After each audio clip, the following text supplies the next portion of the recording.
Still holding the grudge over Toby's ball class last year? I don't remember Toby's ball class last year. Oh, you just remember you wanted to stab me or something. All right. I don't think I remember it. I just do want to stab you. Yeah. Okay, welcome to my seminar. It was all wasted time and money to get here, and emphasis on wasted. So, I know, well, I've never met you before, but you seem like a nice enough person. Does everyone know everyone else with the exception of that poor guy? Alright, why don't we try this? I'm Cord from the IM. Alright. I'm Glenn. He's not from the IM. Oh, hi, I'm Mike Belgard. Where are you from? Just outside Chicago. I'm Brandon from the wetlands. Alright. Well, good. Who here has been playing for less than 5 years? Who's played for more than 10? Shouldn't be better by now? Yeah, thank. Alright, so the basic premise of this class is everything else you're going to learn here, from Thor's Florentine and footwork to Leroy's principles of range, to whatever the hell those other people teach, right? It's all kind of taught in a vacuum. They teach you, alright, here's how I do this thing, okay? Now, I've discovered through the years of teaching that this doesn't actually work very well because it exists in a vacuum. So what happens is I teach you how to fight Florentine, but you don't pick up all the ancillary stuff that makes it actually work for me the way I use it. Right? So I can teach you how to stand and how to swing, but unless you understand my footwork, how I move, how I block, how I propose to do all of these things, it's not terribly useful. Now you can adapt it, you can make it work for your style, and that's great. That's what you should all do, and that's what you should do in this class. But it might be more informative if we actually start from the ground up and go, this is actually my style of combat, and here's how it works. So hopefully you get some more insight into that, and hopefully you can find something you can take away from the adaptive. So I recommend anyone try and adapt or adopt my style of combat, right? It's suited to me, it works for me. It's going to work differently for every person.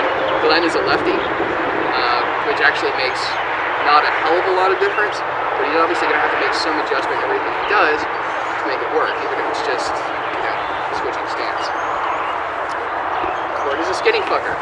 Not a whole lot of strength, so, my clobbering people in the face, on accident, maybe not, great strategy for Cord unless he's got really heavy hard weapons. Do you have heavy hard weapons, Cord? I got one. It's one of your swords. Oh. That has to be a mistake. I don't own any weapons like that. Right, okay. Good. Alright, now during the course of this, if you have any questions, please stop, please ask. It's a small class, it's intentionally a small class. It's going to be all day. You've got lots of time to be bored by me.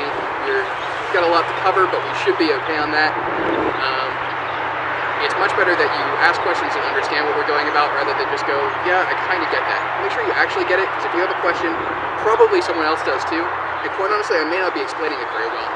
This is kind of a voyage of self-discovery for any instructor, because you do a lot of things subconsciously that you don't really understand why until you sit down and look at it. And sometimes the conclusions that you come to when you sit down and look at it don't make a hell of a lot of sense. They're just that way. And what I really love about this is every time I teach a class, I learn something about myself that I can improve upon.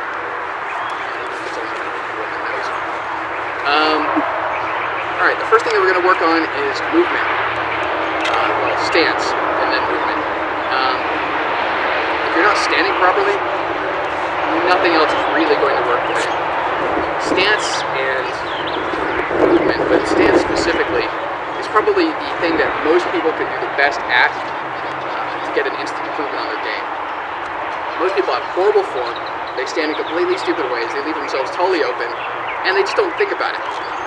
And it's because it's not terribly intuitive to think about it. You can't see yourself, you get hit in strange places, and you're like, well, I should have blocked that. Well, really, you just need to stand differently and take care of it yourself. So what I want you guys to do is I want you to grab a combination. I don't care if it's single sword, sword and board, Florentine, pole. I don't really care what else they got, but you grab whatever you want to. I I want you to line up over this way. Actually, line up over this way. Sorry, I want a yellow line there. And we're going to go over some people's stances. We're going to talk about what they're doing. We're going to improve on it, hopefully, or maybe not, depending on, if you guys have perfect stance, that'd be great.